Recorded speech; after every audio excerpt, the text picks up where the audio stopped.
Hi everyone, okay, this video is for a lady called Sophie Holly, or Sophie Holy, I'm not sure how you pronounce it. Sophie asked me to discuss mindfulness, and Sophie found me on my Facebook page. I am Holly Matthews, and so that's what we're discussing. So what in the blue hell is mindfulness? Well, I think it has, first of all, it's become more popular a word, and mindfulness is something that's been practiced for many long years. Whatever, long time. But I think it's become more acceptable in the mainstream very recently, which is great. It's excellent. So mindfulness is living a life that is mindful. Sounds pretty obvious, right? It's living a life where you are alert to what is going on and what you feel, what you taste, what you smell, what you hear throughout your day. And we sometimes think we are alive like that, but often we're not. Often we're hurtling through life, just not thinking about anything. And so that means that we make decisions that aren't necessarily beneficial to us because we go on autopilot, or we go on habit because we're creatures of habit. So when we're practicing mindfulness, it's about going, whoa, wake up, stop what you're doing right now. How do you feel? How's your body? How's your mind? What can you sense? It's about checking in with where you are at. And it's something that you do have to practice, and it's something you have to make a conscious effort to, because it won't necessarily come very easily at the start, because we live a very fast-paced life now. We live hurtling, we live constantly in our future. So to practice mindfulness is to just reel it back in and make decisions throughout your day to go, I'm going to just check in with myself. How do I feel? How does my body feel? Am I holding tension in my shoulders? This is my one. Am I sticking, these are my ones, by the way. Am I sticking my bum out? I do that and I create back problems. And it's just about, when I check in, I go, okay, just readjust everything. Am I feeling any feelings of negativity? If I am, then I will address it in that moment and go, okay, can I do anything about this, or do I have to let it be? Obviously, in life, there are things that we cannot do anything about. There are some things that I don't have control over, you don't have control over. The fact that my husband has brain cancer, of course, if I could click my fingers and it was gone, then yes, it would be great. But I can't, so I have to live with a level of acceptance of what's happening with that. And there are times when I will feel negative feelings arise because of that. Sadness, pain, frustration, anger, all of those normal emotions. And it's not about squashing those emotions, because they are a normal human reaction.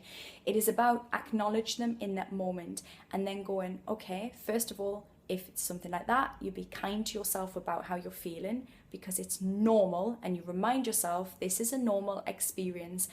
And then it's about what you do with it from there, because you do have choice in how you react. So I could have those feelings of pain and I could go, okay, I'm going to hide away from the world for the rest of the week.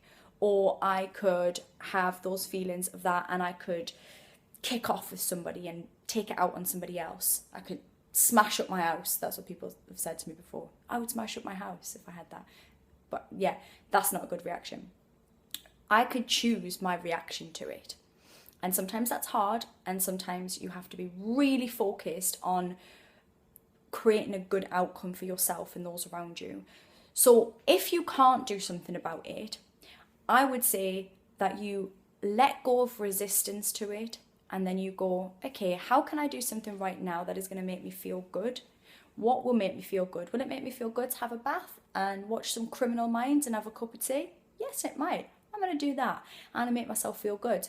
Would it make me feel good to go and spend time with some friends and, I don't know, go for a drink or have an afternoon tea? What's going to make you feel good? Do something there. Distract your mind from it. And it's not about hiding it or brushing it under the carpet. It's just about not noticing that if it's something that you can't control, then you have to just control your reaction to it. If, however, it is just if you're feeling a feeling of unrest, say, for example, in the mornings with my children are frustrating and beautiful and annoying in all of the same thing. And in the mornings, I can feel frustration because children don't do what you want, and we want everyone to do what we want. That's life, isn't it? And so when they don't, I can feel that frustration. And when I practice mindfulness, it's about me going, whoa, check in. Are you just getting annoyed at them because they're not doing what you want, and they're just children? And it's about checking in that moment and going, okay, address it now. Address it now in this moment, acknowledge it, take a moment. Now I like to do little techniques, and one of my favorite is just a 3-minute mindfulness technique, and it's not really a meditation, but it's just a checking in. So you can do this anywhere. You can be busy at work, whatever. I like to do it just getting a drink. So I get a drink, cup of tea, glass of water, whatever you have. I wouldn't necessarily say doing it with a beer, but each their own. But say I'd have a cup of tea, and I'd sit down and I'd just say to myself, right, I'm checking in right now. It's my moment to check in. And I'd have my cup of tea, and I would just acknowledge the surroundings. So that might be noisy, might be quiet, might hear birds tweeting, or you might hear people clattering around doing whatever. It's not about trying to find a perfect moment. It's about acknowledging where you're at that moment. And I would feel the drink on my hands. I would feel, is it hot? Is it cold? What does the cup feel like? How do I feel? What does my body feel like? Am I holding tension anywhere? Can I just adjust that right now? And then what can I smell? What does this drink smell of? What does it taste like? Where does it sit in my mouth? Where do I would just start to work through my whole body, and I'd think, am I holding tension in my face and my shoulders? I'd work my way down, and then I would just check in. How do I feel right now? How am I feeling good? Am I feeling happy? Am I feeling sad? Am I feeling frustrated? And then I would, if it was a negative feeling that I needed to address, I would address it then and there. If it was a happy feeling, again, I would address it, and I would go, I'm going to really enjoy this moment. I feel great. I feel really good, and so I'm going to bask in it for a moment, and I'm going to think more thoughts that make me feel great, because that's a good thing, and I'm going to then attract more good things into my world. And I would just have that moment of checking in.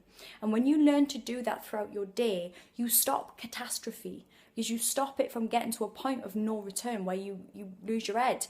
And you just check in throughout the day. So for me, that is what mindfulness means. It's about checking, it's being alert to life, being alive in that moment, and just taking time to go, okay, this is how it is. And it's not about bullshitting yourself. It's not about, fake happiness or anything like that, because we don't feel happy all the time. We're human beings. We have emotion, and our emotion is important. We have natural emotion to things. We sometimes do need to react in anger to protect ourselves. If somebody tried to rob me of my handbag and I went, I'm practicing mindfulness, and was like that would not be a sensible reaction.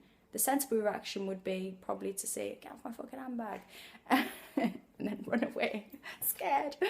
Whatever, you need to have times of every emotion. So, it's not about squashing emotion, it's about acknowledging it. And if you're feeling a moment of feeling rubbish, it doesn't have to be the end of the world. Sometimes I really like to practice just that pause moment. If you're feeling rubbish, just pause, press stop, and do what you've got to do to make you feel good.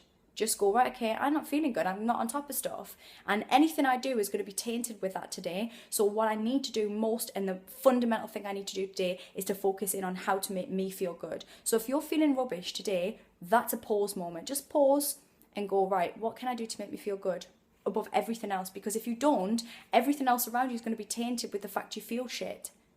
That's not good, is it? You're going to react in anger, you're going to react in frustration, you're going to make bad choices, you're going to eat the wrong foods because you're not alert to that negative feeling. So I hope that explains it a bit more. Obviously, there's a lot more techniques that we can go through, and there's many things to do with mindfulness. Now we'll come back to it again, and it is something that I discuss in my new self-development academy, the BossNet Academy. So for those of you who are in that, you will already be getting access to mindfulness chat, and those who are in it will be in my private Facebook group as well, and we'll talk about that kind of stuff in there. If you don't know what that is, I'm going to pop the link below. Have a little gander. We launched last Thursday. We've got some amazing people already in the BossNet Academy, and it's a 6-week online self-development course without the bullshit, without the fluffy bullshit. You know what I talk like, so it's like that, but even better, because I got a psychologist friend who's helped me with it. That's cool. Yeah, have a great day. Be mindful. Let's just check in today and have an awesome day. See you later. Peace.